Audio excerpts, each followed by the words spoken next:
وأما الارتزاق من بیت المال فلا اشکال فی جوازه للقاضی ما حاجتی والمطلقہ،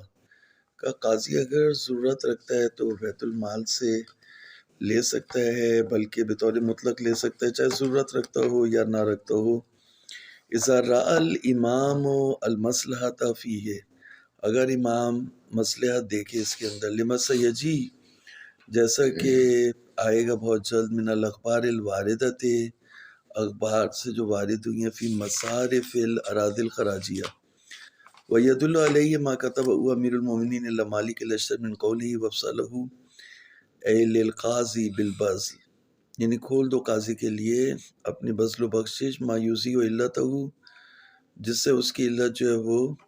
دور ہو جائے اور کم ہو جائے اس کی حاجت لوگوں کی طرف۔ ولا فرق بین ان یاخذ الرزق من السلطان العادل او من الجائر، فرق نہیں پڑتا کہ سلطان عادل سے لے یا جائر سے لے۔ کیوں فرق نہیں پڑتا؟ فرق اس لیے نہیں پڑتا کہ جو خزانے ہیں وہ اسی سے اس کو پیسہ ملنا ہے، وہ اٹھا کے دینے والا عادل ہو یا اٹھا کے دینے والا کیا ہو، جائر ہو، تو کوئی فرق نہیں پڑتا۔ تو کیونکہ جو ایک ہی جگہ سے اٹھا کے دے رہے ہیں وہ اسی چیز کو لے کے، وہ چیز جو ہے وہ اہل بیت کی ہے یا اللہ رسول کی ہے، انہوں نے حلال کی ہے قاضی کے لیے، تو اٹھا کے دینے والا یہ ہو یا اٹھا کے دینے والا عادل ہو، اس سے فرق نہیں پڑتا۔ تو کہا صحیح ہے، ابن سنان میں تو منع کیا گیا تھا، تو کہا منع اس لیے کیا گیا تھا، اس کی جہت ہم نے بتا دی کہ جو قاضی تھا وہ نااہل تھا، تو جو حرام تھا پیسہ لینا وہ اس کی جہت سے تھا، بیت المال کی جہت سے نہیں تھا۔ اور ویسے بھی میں نے آپ کو بتا دیا کہ ابن سنان کی جو روایات ہیں ان میں آگے پیچھے اضطراب ہے، تو اس کی روایتوں کے اوپر کبھی بھی جو ہے وہ دماغ ہی خراب کرے گی اور کچھ نہیں کرے گی، یعنی ایک نظریہ بن رہا ہوگا اس کو خراب کرے گا وہ۔ لا فرق بین یاخذ الرزق من السلطان العادل او من لما سیجی من حلیت بیت المال لأہلہ ولو خرج من ید الجائر، واما ما تقدم فی سیت ابن سنان من المنع من اخذ الرزق من السلطان فقد عرفت الحال فیہ، فقد عرفت الحال فیہ، یہ اس کا مطلب آپ کو میں نے بتا دیا۔ واما الہدیۃ، ہدیہ کیا ہے؟ ہدیے کی تعریف شیخ نے یہ کی ہے کہ ما یبذل علی وجہ الہبۃ لیورث المودۃ الموجبۃ للحکم لا۔ دیکھیں قاضی کو ایک تو صورت یہ ہوتی ہے کہ قاضی کو یہ جا کے جو ہے رشوت دے کر کے آئے کہ یہ آپ نے میرے حق میں فیصلہ کرنا ہے، وہ بولے کہ اس کے جو 5 لاکھ ہوں گے، تو ٹھیک ہے 5 لاکھ حکم کرنے کے واضح طور پر ہوں گے، جو رشوت چلتی ہے وہاں بھی چلتی ہے، کورٹوں میں بھی چلتی ہے، تو 5 لاکھ لوں گا اور یہ حکم آپ کے حق میں فیصلہ ہو جائے گا، تو یہ تو ہوگی رشوت۔ ہدیہ کیا ہے؟ ہدیہ یہ ہے کہ قاضی اپنے جو وہ وہاں پہ لاجز میں بیٹھا ہوا چائے پی رہا تھا، تو میں گیا جا کے اسے کوئی گفٹ دے دیا، اس گفٹ سے اس کے اندر ایک محبت پیدا ہو جائے، اس محبت سے وہ حکم کرنے میں نرمی دکھائے، یعنی میرے خلاف اگر حکم کر رہا ہے تو اس میں بھی نرمی آ جائے، یا میرے حق میں کر رہا ہے تو اس میں تیزی آ جائے۔ یہ تو ما یبذل علی وجہ الہبہ، جو بذل کیا جاتا ہے ہبے کی وجہ پر، لیورث المودۃ الموجبۃ للحکم لا، تاکہ وہ مودت کو لیورث المودہ، مودت کو ڈالے جو اس کے حق میں حکم کرنے کو واجب کر دے، حقاً کان و باطلا۔ وَإِن لَّمْ يَقْصُدِ الْمَبْذُولُ لَهُ الْحُكْمُ إِلَّا بِالْحَقِّ، اگرچہ جو ہے وہ جو جسٹس ہے، قاضی ہے، اس کا یہی قصد ہے کہ وہ حق سے حکم کرے گا، وہ غلط حکم نہیں کرے گا۔ اذا عرف ولو من القرائن ان الاول قصد الحكم له على كل تقدير فيكون الفرق بينه وبين الرشوة ان الرشوة تبذل لاجل الحكم والهدية تبذل لإيراث الحب المحرك له على الحكم على وفق مطلبه فالظاهر حرمتها لأنها رشوة أو بحكمها بالتنقيح المناعات۔ یہ اس میں یہ کہہ رہے ہیں کہ اگر وہ یہ چاہے کہ میرے حق میں فیصلہ کریں بھلے سے باطل پر ہو، تو جو چائے کے خرچے کے پیسے دے رہا ہے یا جو ہدیہ لا کر کے دے رہا ہے، کوئی بھی ادھر دیکھیں ہدیہ لا کر کے دے رہا ہے، اگر کوئی تحفہ دے رہا ہے، ہدیہ دے رہا ہے،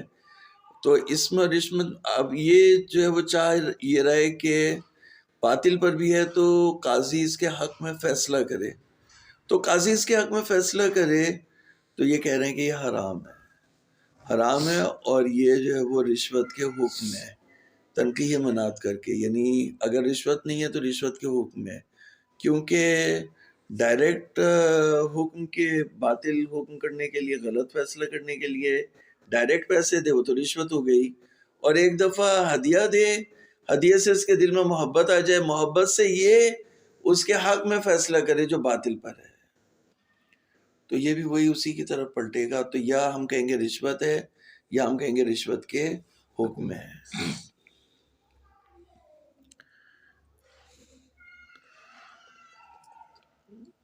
اگر قرائن سے معلوم کر لے کہ اول نے باذل نے قصد کیا ہے کہ اس کے حق میں حکم کرنا ہے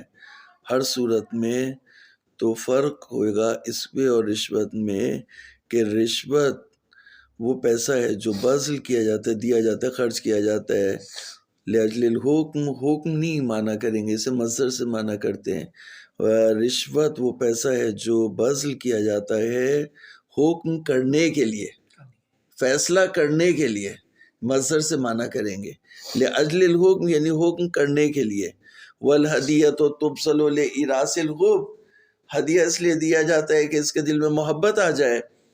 وہ محبت اسے حرکت دے کے اس کے حق میں حکم کرے، المحرک لہ الحکم لفظ کے مطلب ہی، بس ظاہر یہ کہ حرام ہے کیونکہ یہ رشوت ہے، یا رشوت کے حکم میں تنقیح منات کر کے۔ اب کہیں معیار کیا؟ معیار یہ ہے کہ منات یہ ہے، ضابطہ یہ ہے کہ اس پیسے سے باطل کا حکم ہو رہا ہے، باطل کا حکم جو ہے وہ کرنے کے لیے پیسہ دیا گیا، وہ پیسہ رشوت کا ہے،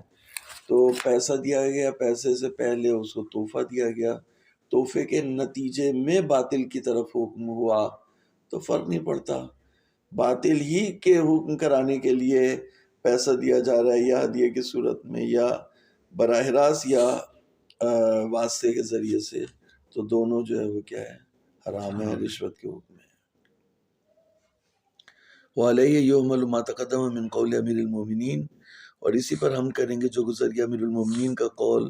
کہ اگر والی کوئی ہدیہ لے تو وہ خیانت ہے، وما ورد، اور جو وارد ہوا ہے کہ عمال جو یعنی جو کام کر رہے ہیں گورنمنٹ کے ملازم، گورنمنٹ کے ملازم اگر کوئی تحفے لیتے ہیں تو وہ غلول، وفی آخر سوتن، اور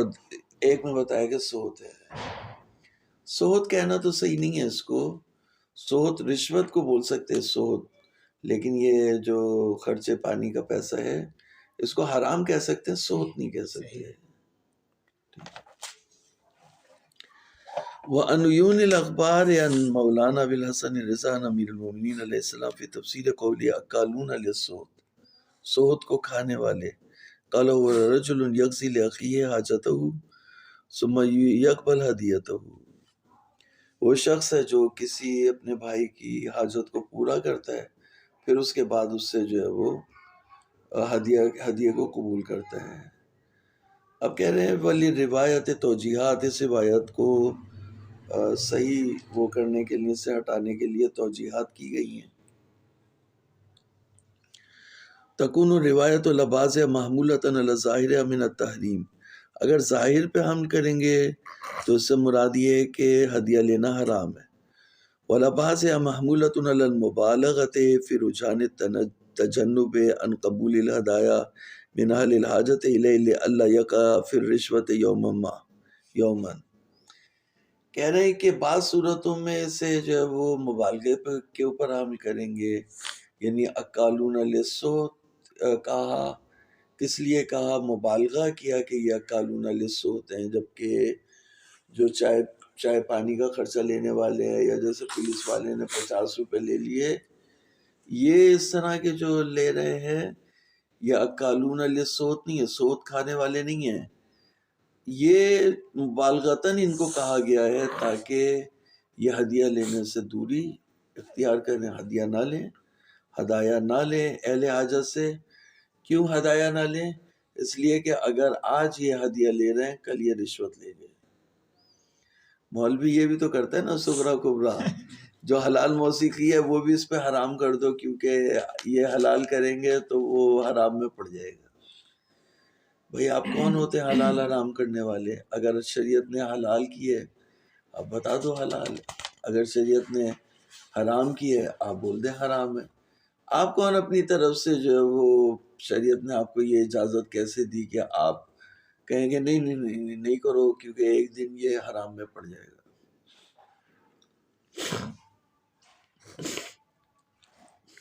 اب ایک سوال اور رہ گیا ہے، وہ یہ ہے کہ ہم نے یہ بتایا کہ رشوت جو ہے وہ کس میں ہے؟ قضاوت میں۔ الرشوت فی الحکم، الرشوہ والرشوہ، رشوت فی الحکم، حکم ہے۔ تو اگر رشوت لے، الرشوت فی غیر الحکم،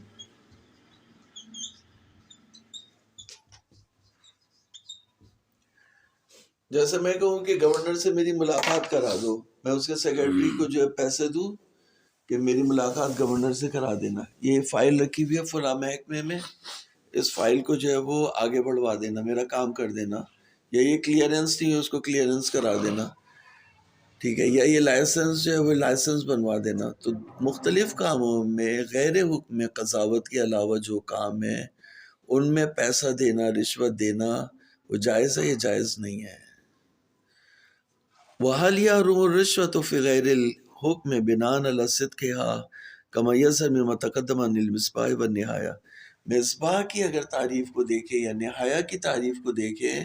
تو رشوت جو ہے وہ رشوت کی جو تعریف ہے وہ غیر قضاوت میں بھی چلتی ہے۔ اگر ہم روایات کو دیکھیں اور کلمات فقہا کو دیکھیں تو رشوت ہمیں صرف حکم کی حد تک دکھائی دیتی ہے، غیر حکم میں نہیں دکھائی دیتی۔ لیکن مصباح نہایہ کو اگر دیکھیں تو یہاں پر جو ہے وہ انہوں نے جو تعریف کی ہے وہ دونوں میں شامل ہوتی ہے۔ کَأَن يُبْذَلَ لَهُ مَالًا عَلَىٰ أَن يُصْلِحَ أَمْرَهُ عِندَ الْأَمِيرِ، جیسا کہ بذل کیا جائے اس کے لیے مال کو کہ وہ اس کے کام کو، دینے والے کے باذل کے کام کو امیر کے پاس صحیح کر دے۔ فَإِنْ كَانَ أَمْرُهُ مُنْحَصِرًا فِي الْمُحَرَّمِ أَوْ مُشْتَرِكًا بَيْنَهُ وَبَيْنَ الْمُحَلَّلِ لَكِنْ بَذَلَ عَلَى إِصْلَاحِهِ حَرَامًا أَوْ حَلَالًا فَظَاهِرُ حُرْمَتُهُ، اگر اس کا کام جو ہے وہ منحصر ہے حرام میں، یعنی کام حرام کام کے لیے وہ پیسے دے رہا ہے، مثال کے طور پر حکومت سے ایک جگہ خالی کرا رہا ہے تاکہ وہ وہاں پہ جو ہے وہ ڈانسنگ کے لیے دے گا یا شراب کے لیے یا جوا خانہ بنانے کے لیے وہ زمین کو کرائے پہ دے گا، بھی چھڑا رہا ہے۔ تو چھڑا رہے ٹھیکیدار ہے، چھڑا رہے اس لیے چھڑا رہے کہ اس میں حرام کام ہوگا، یا ایسا کام ہوگا جو یعنی ایسے کام کے لیے چھڑا رہا ہے جیسے جگہ چھڑا رہا ہے، ہو سکتا ہے یہ حرام میں استعمال ہو جائے، ہو سکتا ہے جگہ حلال میں استعمال ہو جائے، بے شرط حلال نہیں ہے، بے شرط حرام بھی نہیں ہے، تو مشترک ہے۔ اب اس نے جو ہے وہ جگہ چھڑوائی، ہو سکتا ہے یہاں جوا خانہ بن جائے، ہو سکتا ہے یہاں مسجد بن جائے، تو کہہ رہے ہیں اس صورت میں، دونوں صورتوں میں حرام ہے۔ لیکن اگر اس کا کام منحصر ہو حلال میں تو وہاں پر حلال کام کے لیے، جیسے میں نے گاڑی منگوائی جاپان سے، حکومت نے دھر لی، تو اس کو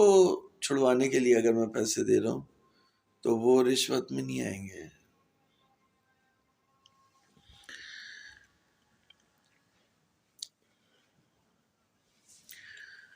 فَإِنْ كَانَ أَمْرُهُ مُنْحَصِرًا فِي الْمُحَرَّمِ وَمُشْتَرِكًا بَيْنَهُ وَبَيْنَ الْمُحَلَّلِ لَكِنْ بَذَلَ عَلَى إِصْلَاحِهِ حَرَامًا أَوْ حَلَالًا فَظَاهِرُ حُرْمَتُهُ لَا لِأَجْلِ الرِّشْوَةِ لِعَدَمِ الدَّلِيلِ عَلَيْهِ عَلَى بَعْضِ الْإِطْلَاقَاتِ الْمُنْصَرِفَةِ إِلَى الرِّشْوَةِ فِي الْحُكْمِ، نہ اس لیے کہ رشوت کی وجہ سے حرام ہو، کیونکہ اطلاقات جو منصرف ہوتے ہیں حکم کی طرف، اور یہ حکم نہیں ہے، قضاوت نہیں ہے،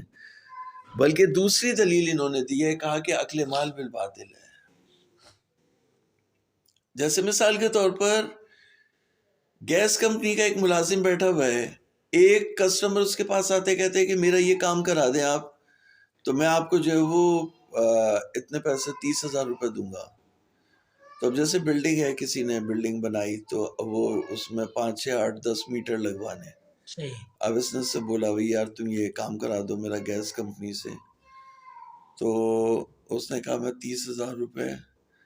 دے دوں گا۔ یہ ممتاز بھائی مجھے بول رہے تھے، جس جگہ پہ بیٹھے ہوئے تھے، میرے دوست ہیں گیس کمپنی میں، تو کہنے لگے روز کے جو ہے 10 15 ہزار روپے تو عام سی بات ہے، روز کے گھر بچا کے لے آئے 10 15 ہزار روپے 20,000 روپے روز کے۔ کہنے لگے کہ وہ پہ میں نے وہاں سے ٹرانسفر کرایا اپنا، تو اب آپ سوچے لوگ کتنا پیسہ بنا رہے ہوں گے۔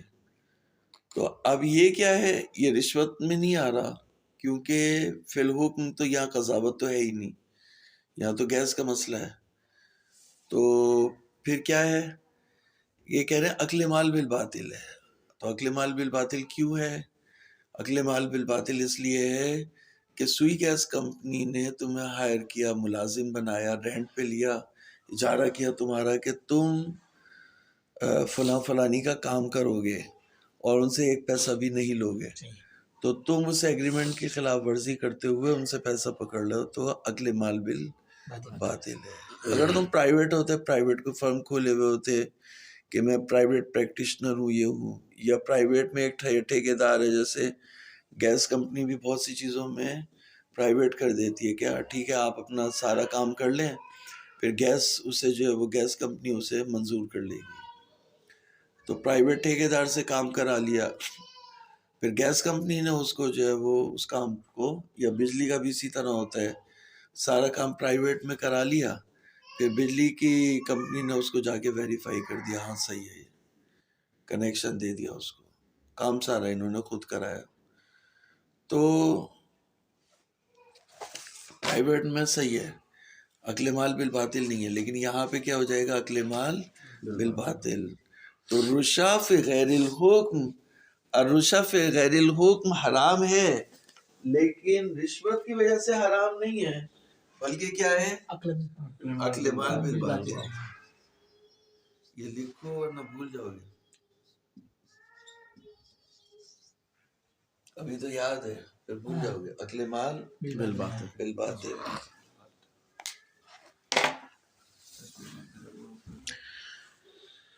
لأنه عقل للمال بالباطل فيكون الحرمة هنا لأجل الفساد فلا يحرم القبض۔ یہ جو شیخ کی بات ہے یہ سمجھنے سے بالا تر ہے۔ شیخ کہہ رہے قبض کر سکتا ہے، تصرف نہیں کر سکتا۔ ہدیے کو قبض کر سکتا ہے، جب ہدیہ حرام ہے تو قبض کرنا بھی کیا ہے، عقل مال بالباطل، کیونکہ ملکیت اسی کی ہے، تو ملکیت اس کی ہے، وہ دے رہا ہے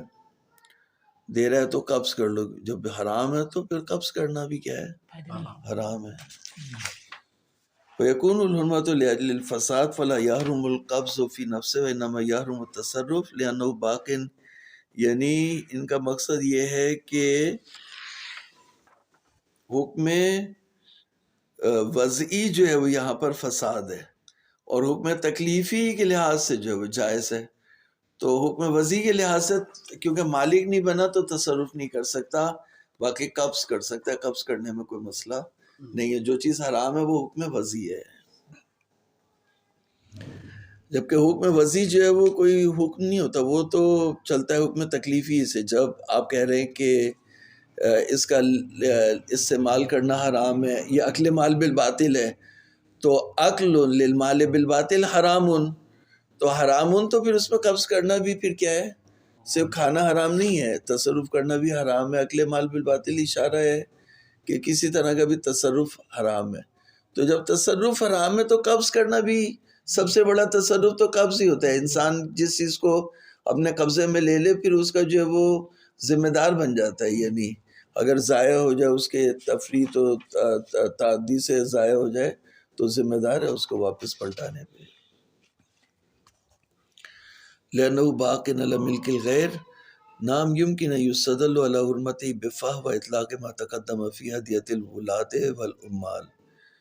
کہہ رہے ممکن ہے استدلال کیا جائے اس کی حرمت کے اوپر جو ہم نے ولات اور عمال کے ہدیے میں کہا، جو ہم نے اطلاق ذکر کیا کہ عمال کا اور ولاد کا ہدیہ لینا حرام ہے، اسی ضابطے کی بنا پر ہم کہیں گے کہ غیر حکم میں رشوت لینا بھی حرام ہے، تو پھر وہاں پہ قبض کرنا بھی حرام ہو جائے گا۔ وَأَمَّا بَذْلُ الْمَالِ عَلَى وَجْهِ الْهَدِيَّةِ الْمُوجِبَةِ لِقَضَاءِ الْحَاجَةِ الْمُبَاحَةِ فَلَا خَطَرَ فِيهِ كَمَا يَدُلُّ عَلَيْهِ مَا وَرَدَ فِي الرَّجُلِ يَبْذُلُ الرِّشْوَةَ لِيَتَحَرَّكَ مِنْ مَنْزِلِهِ لِيَسْكُنَهُ قَالَ لَا بَأْسَ والمراد والمنزل المشترک المدرسہ والمسجد والسوق ونحوها۔ جیسے ایک شخص جو وہ بیٹھا ہوا ہے، آپ نے گھر جو وہ لے لیا، کرائے پہ لے لیا کسی سے، جو مالک تھا اس سے آپ نے اجارے کی قرارداد کر لی۔ اب جو پہلے بیٹھا ہوا تھا وہ کہہ رہا ہے کہ میں 1 مہینے بعد خالی کروں گا کیونکہ میرے پاس پیسہ نہیں ہے آگے۔ اب آپ نے اس کو پیسہ دے دیا کہ وہ جلدی خالی کر دے، تو آپ نے ایکسٹرا اسے الگ سے پیسہ دیا کہ وہ جلدی خالی کر دے، تو یہ کیا ہے؟ جائز ہے۔ بذل مال علی وجہ الہدیہ الموجبۃ لقضاء الحاجت المباحۃ، اس میں کوئی خطر نہیں ہے، کما یدل حاجت مباح ہے، فلا خطر فیہ کما یدل علیہ ما ورد، جیسے کہ دلالت کرتی ہے اس کے اوپر جو وارد ہوئی ہے روایت کے رجل یبذل الرشوہ، رشوت بذل کرتا ہے، لیتحرک من منزلہ لیسکنہ، تاکہ وہ حرکت کرے اپنی منزل سے تاکہ اس میں ساکن ہو سکے۔ قال لا باس، کوئی اس میں باس نہیں، والمراد المنزل المشترک، اور مراد جو ہے وہ منزل مشترک ہے، جیسے مدرسہ ہے، مسجد ہے، سوق ہے اور اس جیسی، یعنی اس کو کمرے میں جگہ لینی ہے تو طالب علم بیٹھا ہوا ہے وہاں، تو یہ اس کا سب مشترک جگہ ہے، تو اس کو پیسہ دے دے تو وہاں چلا جائے یار، اور یہ یہاں بیٹھ جاتا ہے، تو اس میں کوئی حرج نہیں ہے۔ صلی اللہ علیہ محمد وآلہ طیبین الطاہرین۔